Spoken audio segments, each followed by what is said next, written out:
CDG investigators around the world work tirelessly to find treatments for CDG and NGLY1 CDG.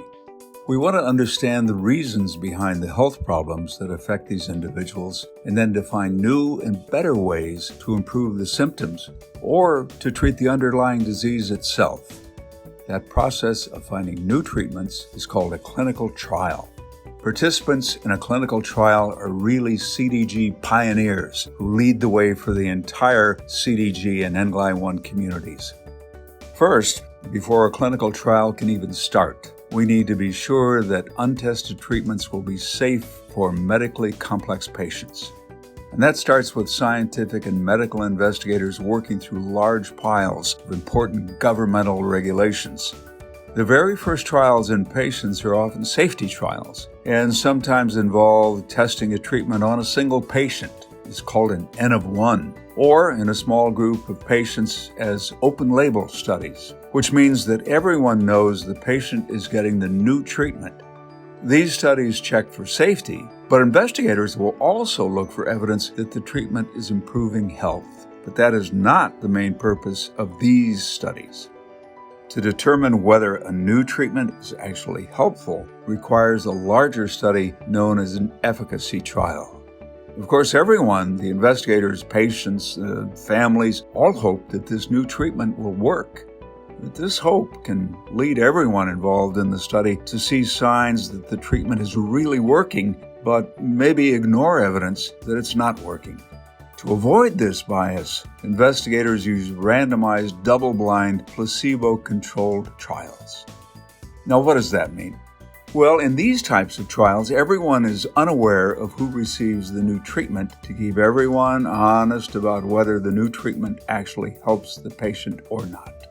Participants are randomly assigned to either get the new treatment or a placebo. That's an inactive substance that looks like the drug or the treatment being tested, but it's designed to have no therapeutic value. How do we know if the new treatment worked? Well, we know because the placebo group did not improve. Trial participants who receive the placebo are critical to determine the true value of the new treatment. Now, the investigators will seek to make the new treatment available to everyone as soon as possible. So those patients, those who receive the placebo, may be first in line to start the new treatment even before it is available to the broader community. That's an incentive for patients to participate in the clinical trials. Even if the participant knows they may get the placebo in the trial, they will get first access to the treatment quicker than patients who do not participate. The FCDGC is working on starting several clinical trials as we seek to find new treatments for CDG and NGLY1 patients. The details of each study may differ as investigators seek the clearest answers while minimizing burden and maximizing the benefit for participants enrolled in the trials. It's a very personal decision whether to participate in a clinical trial or not. If you're potentially interested, we encourage you to contact our clinical trial sites to determine if you're eligible and to get more information on what the trial will involve so that you can make an informed decision. There's no cost for the research treatments, and some reimbursement for travel may be available. Simply discussing the enrollment is not a commitment, and you always have the right to stop participating if you don't want to continue. Being enrolled in a clinical trial does not replace your typical medical care, and you should continue to see your regular doctors while you're enrolled in a clinical trial.